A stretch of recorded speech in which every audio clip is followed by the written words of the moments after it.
dando continuidade aí no projeto de divulgação da análise técnica por meio do conhecimento aí de educação financeira como estratégia, que é a filosofia da Taker.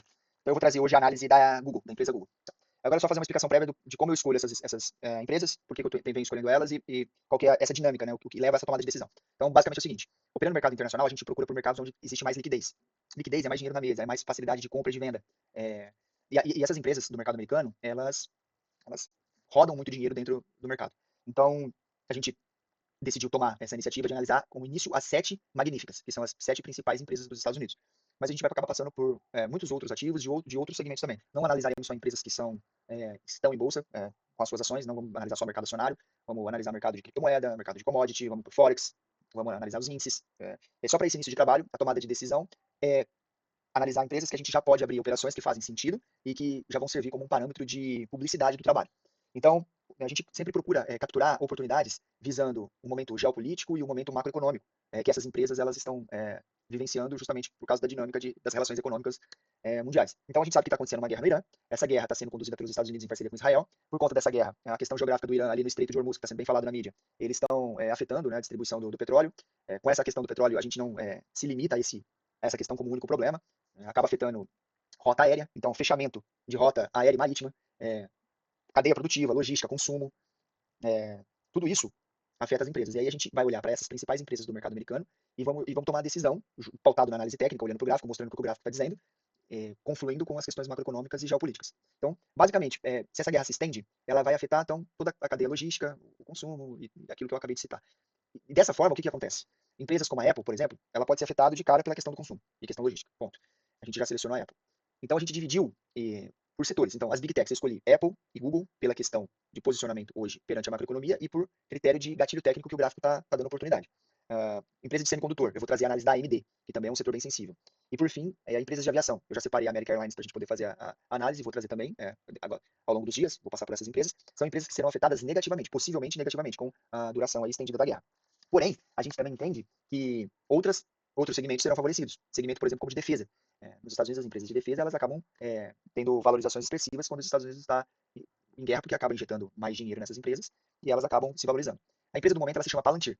Ela é uma empresa que ela é uma empresa mista, ela atua em algumas frentes. Basicamente, ela é uma empresa que ela tem a capacidade de compilar dados caóticos por meio de inteligência artificial. Então, ela faz a análise de grandes dados que são, além de ser em grande volume, são dados que a gente dá o nome de dados caóticos. E ali a dificuldade é encontrar padrão. E a expertise da Palantir é, por meio de inteligência artificial, encontrar esses padrões e entregar soluções. Por exemplo, dados de satélite, dados militares, enfim, muitas coisas. Né? Dá para prever um atentado terrorista. Então, entre outras coisas que a empresa pode poder entregar como serviço, ela pode atuar na defesa militar. E aí, outras empresas que vão se beneficiar empresas que estão ligadas à energia. Vamos fazer a análise da Palantir, vamos fazer a análise da Chevron, vamos fazer a análise da Exxon e vamos fazer a análise também de commodity. No caso, vamos fazer a análise do ouro. E aí, por fim, a gente cai para o mercado de cripto e dá uma olhadinha no Bitcoin para ver como o Bitcoin vai ficar nesse cenário, diante a todo esse cenário, como que o Bitcoin vai se comportar. Então, feita essa análise prévia, apresentando o filtro pelo qual eu estou decidindo trazer uma empresa ou outra aqui para análise, esse é o meu filtro, porque são muitas empresas, a gente acaba filtrando, e aí dentro das empresas que estão dentro do nosso filtro, a gente vai ver as empresas que dá para capturar bons momentos de entrada no ativo. E aí hoje a gente vai fazer a análise então da Google. A Google ela é afetada mais na questão de publicidade, porque numa recessão global, a primeira coisa que a gente corta é gastos de consumo discricionário. Por exemplo, a Tesla é uma que poderia também, ela tá, né? Eu fiz a análise dela no dia 12 de janeiro, a entrada em 30 de dezembro, já fiz a saída porque deu meu alvo, mas ela continuou caindo. Se eu tivesse permanecido no trade, a gente poderia ter capturado até mais um valor financeiro até maior. E essa queda, ela não tende a parar, porque primeiro, pela questão da rivalidade da Tesla com a BYD, na questão de domínio aí da tecnologia dos elétricos, apesar de ter uma perspectiva da Tesla apresentar algo aí disruptivo, mas ainda assim as vendas da BYD jogam as ações da Tesla para baixo, dentro de um cenário de queda no consumo discricionário, ela deve cair ainda mais. Então, quando a gente olha para essa queda possível pela extensão da guerra, quando você tem as empresas performando mal, a publicidade também vai junto. Nesse caso, o Google é afetado pela essa questão publicitária.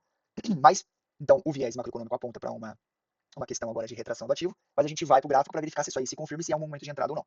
Então, a primeira coisa que a gente faz, aquele padrão, a gente verifica, né, qual que é a tendência do ativo. Então, a tendência do ativo é uma tendência clara de alta. É uma tendência clara de alta. E aí a gente vem há muitos anos com o ativo se valorizando e corrigindo. Mas a gente vai se atentar a esse movimento recente, né, aos últimos anos. Então, como ensinado da outra vez, eu preciso identificar qual é a última impulsão que o ativo teve, seja de alta ou de baixa, para poder traçar as regiões de volume onde o preço vai ancorar o interesse do mercado. E usar essas relações de volume por faixa de preço, para entender aonde é suporte e resistência do ativo. Então, fazer mais uma explicação aqui também, necessária. Aqui, a gente tem o volume no tempo, o volume de negociação no tempo. A ferramenta Volume Profile é o volume no preço, que é uma coisa diferente do volume no tempo, tá? Então aqui eu marco a all-time high, a última all-time high e as all-time highs que tiveram antes do preço bater a última. E é o que eu quero que você se atente aqui. Isso é muito interessante.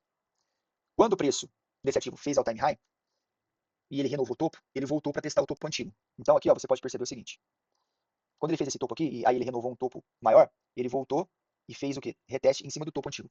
O que era uma resistência virou um suporte. Novamente, ele renovou, fez topo duplo, voltou para testar exatamente aonde era o topo antigo. E nesse momento, ele já renovou um topo, e nesse topo, ele começou a apresentar para a gente uma correção. Nesse caso, se ele seguir o padrão das últimas movimentações de all-time high, ele tem um espaço aqui para poder retrair ainda 32%. Correto? Então, a gente vai apagar essas regiões de marcação, porque a gente já identificou. E aí, eu deixo o último all-time high. Por quê? Porque ele pode servir como possível alvo, dependendo da dinâmica e dependendo da evolução de como o preço vai se comportar. E aí eu vou fazer as marcações necessárias para entender qual é a minha última impulsão. Então, aqui, ó, de forma clara eu vejo que nós temos essas pernas aqui, certo? E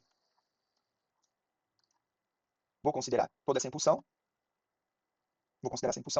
porque eu sei que aqui, vou fazer uma explicação um pouco mais técnica, para não confundir a cabeça de vocês. Aqui, ó, toda vez que ele foi, ele voltou muito fundo. Eu sei que todas as vezes ele tocou muito mais do que as regiões de fibra. Então eu não preciso pegar isso aqui, porque eu sei que são pernas menores e deram as pernas. Mas para mostrar que tudo isso faz parte de um processo de alta. Então, tendo esse entendimento, vamos pegar essa última correção, vamos partir daqui, ó. 1, 2, 3, 2, 3, 2, 3. Vou parar aqui, antes de mostrar a volta dele. Então, fazendo a rememorização, quando a gente tem topos e fundos ascendentes, o preço está subindo, certo? A gente usa a Fibonacci para validação, quando ele ainda não estourou o próximo topo, para verificar se ele entrou nas regiões de fibra e validou o movimento. Então, nesse caso aqui, visualmente a gente vê que ele entrou nas regiões de fibra, entrou, vamos para o próximo, entrou na região de fibra, entrou na região de fibra. Então, nesse movimento de alta, a última perna válida foi essa última perna aqui, certo? Então, eu vou deixar ela marcada. 1, 2, 3. Então, essa perna 3 do movimento é a última. E aí ele começou a apresentar uma nova dinâmica no preço. E a gente vai verificar. Perceba que nesse ponto, o ativo teve uma quebra de estrutura. Ele vinha fazendo, subindo, para que fosse um movimento saudável de continuidade de subida do preço, ele deveria ter feito o seguinte movimento. Ele deveria ter feito 1, 2, 3, 2, sem estourar esse fundo aqui, 2, 3. Não, ele não fez isso. Ele apresentou uma quebra da estrutura e uma possível falha de continuidade. Então, essa falha de continuidade de movimento de alta deu para a gente a reversão, o princípio de reversão e caracterizou a continuidade. Perfeito? Então, visualmente, a gente vê aqui. Ele entrou na região de Fibo aqui, e o último movimento de baixista, ele entrou na região de Fibo aqui. Aqui, ó, ele fez uma perna 1 e já acionou uma perna 2. Essa perna 2 só será descaracterizada se ele estourar este topo aqui e aqui virar uma nova perna 1, correto? Enquanto isso não acontecer, a gente vai assumir a tese de ele vai fazer uma perna 2, terminar essa perna 2 para iniciar uma perna 3. Então qual é o nosso objetivo? Capturar esse movimento de perna 2, que ele já testou a primeira região de Fibo, está testando a segunda região, pode testar a terceira e voltar a cair. Então, a nossa região é uma região dentre a segunda e a terceira região de Fibo, a região de 50% e a região de 618. Perfeito? Ali a gente vai fazer a montagem da posição, tá bom? Então eu vou apagar isso aqui para não ficar muito confuso. E vamos traçar agora a nossa região de volume. Vamos traçar a nossa região de volume no que é a terceira perna, que é a última perna de impulsão, que é isso aqui, ó. Vamos traçar isso daqui. Vamos identificar as regiões de Fibo e vamos confluir com as regiões de volume apresentado pelo volume profile. Então eu vou vir aqui, vou pegar o meu volume profile e vou traçar aqui. Perfeito? Então vamos lá. Vamos ver o que o ativo vai mostrar pra gente aqui. Então aqui, estamos no diário, um movimento claro de absorção do diário. Vamos verificar outras regiões de volume, também do diário, que estão apresentando claramente absorções do preço. Essa última região aqui, vamos apagar, também é uma região de absorção. Traçamos as nossas regiões de volume no diário, vamos cair por uma hora, vamos olhar com lupa para ver o que está acontecendo aqui. Então, entendemos que a partir do momento que ele fez um movimento mais significativo de correção, a gente precisa nesse movimento entender qual que é a última perna do movimento. Então, vamos novamente identificar. Então temos aqui 1, 2, 3, que não pega. 2, 3, 2, 3, 2, 3, 2, 3. Não, é mais para baixo. 3, 2, né? 3. Aqui o último movimento. Perfeito. Então vamos identificar aqui qual que é a nossa última perna impulsiva. Vamos a Fibo. aqui não relou em fibo, é uma coisa só. Aqui, relou com pavio, também não considero. Aqui relou. Então temos que aqui é uma perna válida. Partimos daqui. Aqui relou. Então a gente volta para cá. Volta para cá. Aqui, estourou as regiões de Fibonacci. Aqui, relou. Relou com pavio, mas o corpo tocou. Aqui, a última perna, porém, ele renovou, tá? Nesse momento, ele está fazendo uma perna 1. Eu não posso traçar aqui, porque ele ainda não me mostrou qual que é o final dessa perna 1. A última perna 1 válida é essa perna aqui. Porém, ela foi desconstruída por esse movimento aqui, correto? Então, nesse caso, a gente vai fazer um volume profile de todo esse movimento aqui, para capturar como está a impulsão desse movimento. Traçando o volume profile. Perfeito. Agora a gente vai entender. Apareceu aqui um movimento de exaustão, tá? Um movimento de exaustão. Ele não é tão comum como o movimento de absorção. Gosto de destacar quando existe a exaustão. Exaustão. Que deixa marcado aqui. E aqui, uma outra exaustão do preço. Isso é bem interessante, porque reforça a nossa tese de que o preço está no movimento baixista. E aí, os movimentos para capturar essa entrada devem ser feitos da seguinte forma. A gente traça a FIBO como traçamos no início desse último movimento e entendemos que aqui já pode ser um ponto onde o preço vai cair. Mas eu prefiro sempre optar por um pensamento estratégico. Aqui ele trabalhou fora dessa região de volume, veio buscar esta e rejeitou, correto? E ele tocou essa rejeição em cima da região de 0,5 de FIBO. Aqui a gente já pode começar a montar nossa posição. Então o início da nossa montagem de posição vai ser nessa região de FIBO, alinhada com essas regiões de volume profile do diário, em concomitância com a região de 618 de FIBO. Aqui a gente vai montar a nossa posição. Então aqui, ó, vou deixar marcada a sessão de negociação, que é onde a gente vai fazer a nossa montagem de posição. Então aqui, nesse caso, iremos distribuir a nossa posição aqui, e para isso a gente vai usar uma ferramenta, que é uma ferramenta bem interessante, que é a relação, que é a ferramenta que entrega para a gente a relação risco-retorno. Como a gente vai entrar numa posição, buscando uma posição de venda, a gente vai entrar numa short position, que é posição de venda. A ideia, quando a gente monta a posição, é distribuir o risco e melhorar a nossa relação risco-retorno. Porque se eu coloco tudo, o valor que eu tenho para essa operação nesse ponto aqui, o meu risco-retorno ele é 1. Se eu distribuo, ele encontra um preço médio e o risco-retorno é outro. Vou exemplificar. Se eu posiciono as minhas ordens de entradas todas aqui, então a minha relação risco-retorno, pensando no meu alvo, vamos aqui, ó, cai para o diário, vou pensar aqui, de forma bem otimista, que ele vem buscar aqui o último topo, o último all-time high. Então, nesse caso, eu vou ter uma relação risco-retorno absurdo, né? Porque esse movimento é um movimento capturado ao longo de meses e meses e meses. Vou trazer um movimento pautado nas médias. Isso vai facilitar para vocês mais a questão didática, porque eu quero mostrar a parte didática. Então aqui eu ligo as minhas médias e eu vou trazer essa posição aqui para a minha média de 200 períodos do diário, que é o valor médio do ativo do último ano. Uma posição bem plausível, porque isso casa com a teoria da perna 1 ser mais ou menos o tamanho da perna 3. Tá vendo? Então perna 1, 2, e aqui seria a perna 3, ela vai de encontro, ela vai ao encontro do racional, onde as médias absorvem movimentos impulsivos, por mais que depois o movimento continue, nesse ponto ela faz uma correção, e ela respeita também a teoria das ondas de Elliott, onde a onda 1 ela tem proporcionalmente o tamanho da onda 3, com a observação de que, em alguma porcentagem maior das vezes, a perna 3 ela é ligeiramente maior do que a perna 1. Então a gente pode pegar aqui, ó, assumir que ela tem condições de vir bater a perna dela, a perna 3, antes de uma outra correção em cima da média de 200 períodos. Nesse caso, perceba que a minha relação de risco-retorno, ela está aqui, ó, 7,57. Então, para cada dólar, para cada dólar em risco na operação, atingindo o alvo, é 7,57 dólares que a gente consegue fazer nessa operação. Porém, se eu distribuo dentro dessa região do retângulo as minhas posições e encontro um preço médio, vamos supor que esse preço médio, então, pode colocar aqui, 7,57. Peraí que eu não estou... Aqui, ó. Esse preço médio dentro do retângulo fica aqui no meio do retângulo, ó. Perceba que o meu retorno passa a dobrar. A minha relação risco-retorno passa a ser 15 dólares para cada um para risco. Então, o nome dessa técnica é montagem de posição. É claro que está dentro dos assuntos que eu abordo na mentoria, e na mentoria a gente consegue trabalhar esse assunto com mais profundidade, porque a gente tem tempo, tem aula para isso, e a gente consegue mostrar as diferentes utilizações de montagem de posição como estratégia de alocação. Então, quando você está posicionado em vários ativos simultaneamente, dentro de um gerenciamento macro, um gerenciamento de risco intermediário e um micro, o que eu estou querendo dizer? Você tem uma conta, essa conta tem um período de vida útil estabelecido por você nos seus critérios, por exemplo, 6 meses, 2 meses, 3 meses. Dentro dessa condição macro, a gente tem a condição intermediária, que é aquilo que você pode tomar de risco no dia, e micro, que é aquilo que você pode tomar por posição, ou seja, por trade, o quanto que você pode tomar por risco. E isso vai confluir com a montagem de posição. Então, é um assunto que ele é bem extenso e a gente trabalha ele no detalhe na mentoria. Mas, então, dentro da montagem de posição, a gente vai começar a colocar os lotes nessa região de preço, tá bom? Que vai dos 306 dólares por unidade aos 311 dólares por unidade. Então, eu não vou abrir posição hoje, ele não me deu a posição hoje para ser aberta, eu vou deixar isso aqui montado para fins didáticos. Vou colocar o alvo dessa operação em 266, vou deixar escrito aqui também, o alvo em 266,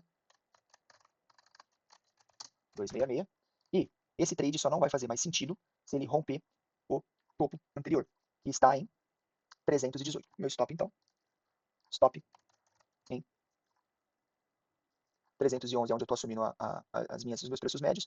Então vamos ajustar essa posição aqui do risco-retorno para ficar alinhado com a técnica. Vamos colocar aqui o risco-retorno em 320. Vamos dar aí uma folga técnica para ver se não rompe falso o topo anterior. Então, nisso a gente vai ter uma relação risco-retorno de 3 para 1 por posicionamento técnico do stop. Perceba que eu deixei ele bem fora das médias, ele está fora das regiões de volume e ainda ele também alcança o critério técnico da movimentação, onde a gente entende que se descaracteriza por movimentação do preço. O que eu estou querendo dizer? De forma didática, o que eu estou querendo dizer é, está caindo, fez uma correção, voltou a cair. Se ele voltar e estourar essa região aqui, então, nesse caso, ele desconfigura o meu trade e eu tenho que, então, sair desse tipo de negociação. Nesse caso, eu coloco um valor um pouco acima, porque ele pode romper a linha que marca essa região de desconfiguração do movimento. Então ele pode romper em falso e voltar a cair. Então, para ter uma folga, eu coloquei um pouquinho acima. Então, nesse caso, o meu stop está posicionado aqui, uma posição de risco-retorno de mais de 3,5 para 1, é um trade excelente. Então, para cada dólar que você põe para risco, você tem a oportunidade de capturar aí 3,65, 3 dólares e 65 cents. Correto? Vou deixar isso marcado. As regiões. Então, o stop aqui em 320. E a nossa região de montagem de posição entre 306 a 311. Ali a gente vai começar a posicionar todos os nossos lotes. Perfeito? Agora eu gostaria de mostrar algumas coisas que são interessantes que corroboram a análise de venda. Vamos olhar o volume. O volume aqui.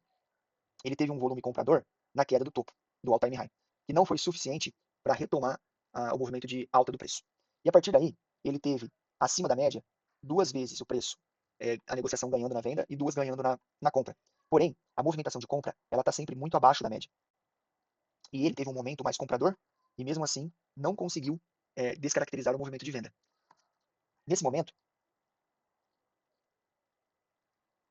só estou arrumando aqui a ferramenta. Nesse momento, o que a gente consegue ver? Vou tirar isso aqui para ficar mais fácil.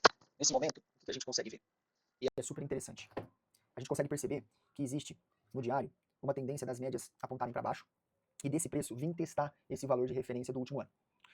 E aí, quando a gente cai para o gráfico de uma hora, a gente percebe que ele quis testar essa região de volume e rapidamente retraiu. Eu ligo o PVP para ver como ele se comportou nesse último movimento. Cai por 15 minutos e percebo que ele se descolou bastante das médias e que a tendência agora é que ele realmente volte. O que eu não posso é deixar de capturar esse movimento. Se amanhã ele entrar num movimento forte, baixista, a gente não vai capturar essa montagem de posição e vai entrar vendido se ele perder essa região de volume do diário. E vamos surfar, então, essa possível queda aí que o movimento do preço quer entregar. Correto? E aí, desligando o PVP, desligando o volume, desligando as médias, eu quero mostrar para vocês que o preço, ele tem feito um padrão gráfico. Esse padrão gráfico foi respeitado e ele é da análise técnica clássica. E toda vez que a gente tem uma cunha, como essa verde aqui, uma cunha ascendente, ele está mostrando pra gente, o mercado está precificando uma possível queda. Perceba que na parte superior aqui da linha, desse canal da cunha, na parte superior, na linha superior, ele tocou e entregou a queda.